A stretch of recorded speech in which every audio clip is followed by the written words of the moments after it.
I was an HR guy for 15 years before I became a consultant. And I used to get managers coming to me and say, I'm going to fire Joe because Joe isn't doing a good job. And I said, well, so why don't you sit down for a minute? And then the first question I'd ask him, I say, by any chance does Joe know what the hell his job is? Well, of course he does. Well, how do you happen to know that? Well, you know, Bill trained him before Bill left on the job. How long did Bill train him?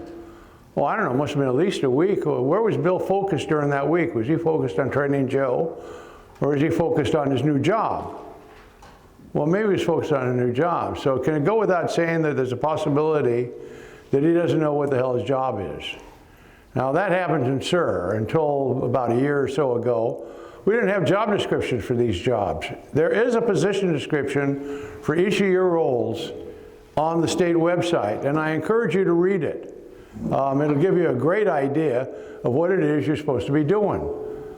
So the second problem is okay, after Joe figures out what his job is, somebody's got to explain to him what a good job looks like. And we don't do a good job about that in SIR either.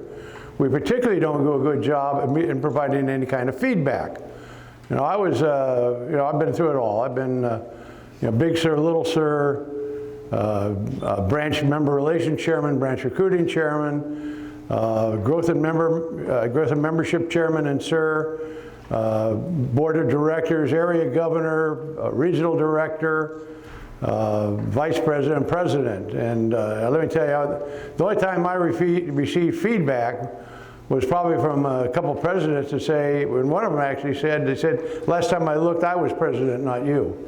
Well, I took care of that. Anyway, so the next thing, so should you know what your job is, and you know what the expectations are, then somebody's got to train you, and that's what today is. You know, we need our leaders to be trained to understand what their job is and what it is the expectations of those jobs are. So that's why training is so damn important. Now, Rick and company have done a great job because they broke training down, and they're really pretty much doing it area by area. And one thing we found in SIR is if you want to get people to attend meetings, you better hold it close to their homes. So thus we have the meeting here in Fresno, and I really want to thank the guys from Bakersfield for coming up. Rick and I were down there last week and had a great time giving 2 HLM awards. SIR is facing 2 critical issues. You know, the first issue is Rick alluded to it. You know, we got to get more members. We got to do a better job of recruiting. We got to bring guests. The second issue we're facing is volunteerism. We need to get volunteers, particularly for officer jobs, ramp jobs, and key committee chairmen in the branches. That gets back to recruiting, because if you don't bring in new members, recruiting the same old guys year in and year out really kind of gets you on a treadmill to oblivion. I mean, how many of you have served as a branch officer for more than 3 years? I rest my case. That's not healthy. It's not good for the branch, it's not good for you guys, and we need to get new blood. Now, that gets us into a third thing, and that's activities. Why do guys join SIR? Golf, what else? Bowling, eating, drinking, wine tasting, explore and eat. All those things are called activities. Poker. Drinking. If you can, I always say if you can eat it or drink it, I'm involved in it. Activities are the lifeblood of SIR. I mean, we kind of do things a bit ass backward in SIR. But when we have a new recruit, where do we bring them? We bring them to the luncheon. What's probably the least favorite thing that people do in SIR? Probably go to the luncheon. Playing golf, eating, drinking, and exploring and traveling and all that stuff is a lot more fun than going to a luncheon. So we bring them to a luncheon. So what I encourage you to do is start bringing your new prospects to an activity first. We've done it in my branch, and I've done it in my activity. And we've already brought in 2 guys in 2 months, and we had them signed. We had signed applications before they even went to a lunch. And our lunches are something to behold because we have about 250 people in the room. So it's recruiting, volunteerism, and activities. And those are 3 of the things we're going to be focused on today.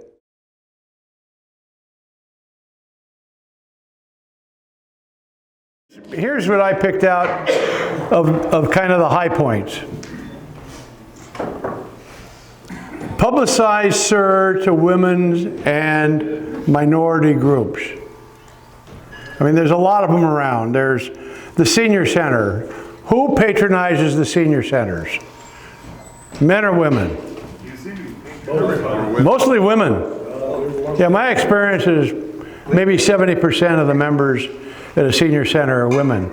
And the reason they're there is because their husband won't do anything. So if you publicize SIR, maybe you got a chance of the woman taking that card or that brochure and taking it to him and getting him out of the house. Now, a couple things. We do, you do not have to be retired to be a SIR. That's been the rule for 5 years. And I don't know what I have to do to kill it. That's one of the reasons we changed the logo. To try to get people's attention to say, we are not sons in retirement. Retirement is a dead dodo, guys. You talk about SIR introduction cards, the business cards.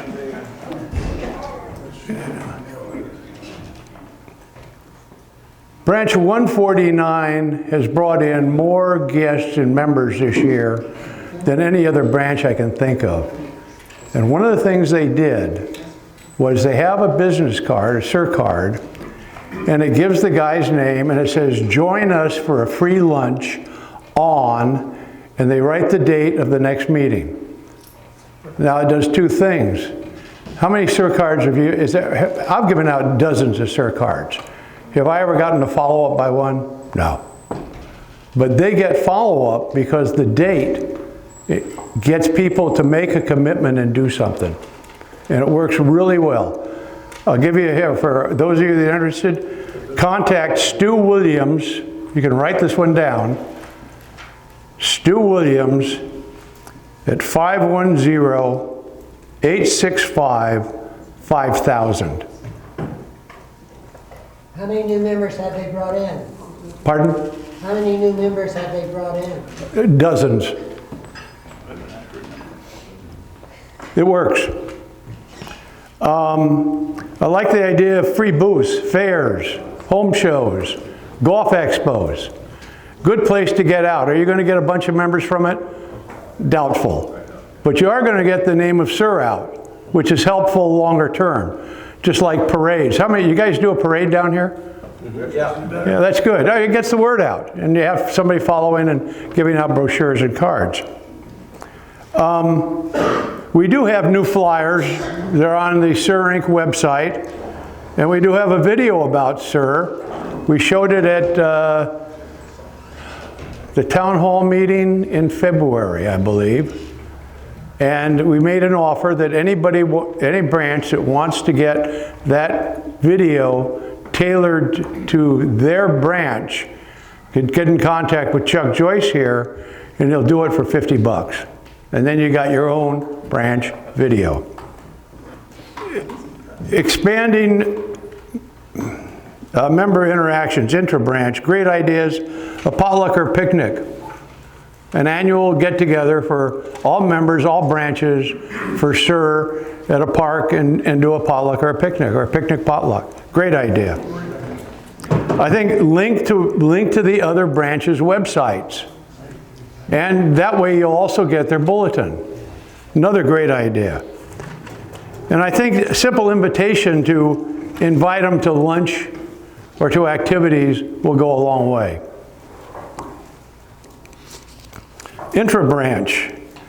We talked about breaking up the cliques at sit at tables. You know, it happens in every branch.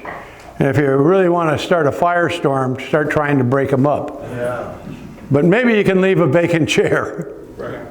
Now, one thing my branch does is we have 12 BEC members, and we have them sit at different tables every month. Now it does a couple things. One is they get a chance to know the people and understand what they're saying and thinking, and they also get a chance to know the people better. How many of you guys have an orientation program for new members? Critical. I mean, you need an orientation program, as somebody said, to tell them what the deal is. We got a set of member expectations. We talk about volunteerism. One thing we've found is can anybody here cite the 4 member expectations? Somebody want to take a crack at it? Our big sir should have that. Pardon? I said our big sir should have that. Anyone try it? They're 4 in number. Here they are. Be a friendly, sociable guy. Participate in our activities, luncheons, and events. Volunteer when asked to the best of your ability. And bring guests to convert into members to perpetuate the organization. That statement is on the application form. How many of you are using a new application form? I'm guessing nobody. I have 3 in my car. Good, there's one. It's got a box on it, and right under that is the applicant's signature. So that's the start.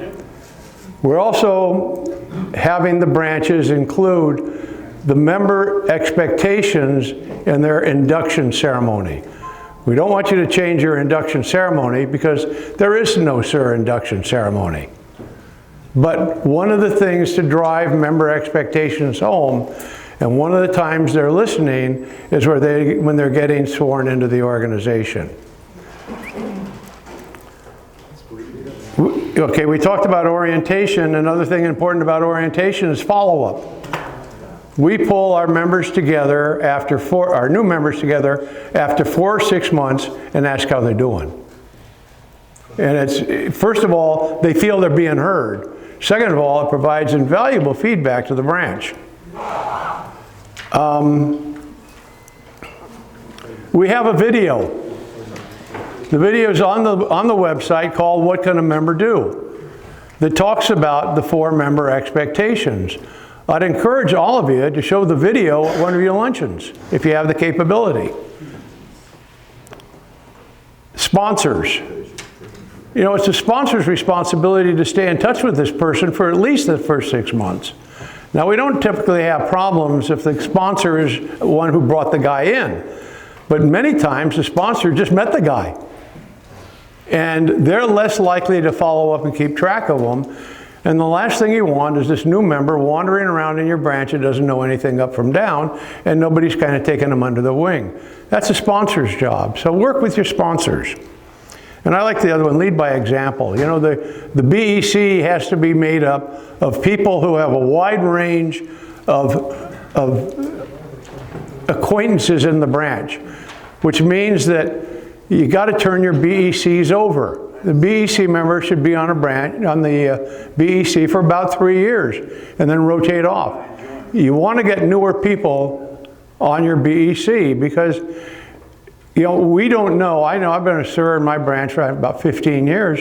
I don't know a lot of the newer guys coming in. We got to get people on that BEC and people on our nominating committee who know those newer guys, because who are the people that are most likely to volunteer? Older members or newer members? Newer members. You need to identify your prospects early on. That was mentioned. And most important, I think, was the fellow that says, you need to build a relationship. Now, frankly, one of the things says, ask for volunteers. I've never seen it work. And if it works and you get a volunteer, many times it's more likely than not to be the wrong guy. Then what do you do? So asking for volunteers, everybody does it, lots of people do it. I've never seen it work, and frankly, I think it's counterproductive. And the last one is recognition. You know, we can't pay them. The only lever we've got is recognition. And have programs like an under the radar program. Recognize people, give them a bottle of wine, get them up, take their picture. It'll go a long, long way to building a good cadre of volunteers and encouraging others to join. How many of you, when you send out an email to your members, wonder how many even opened it? You ever wonder that?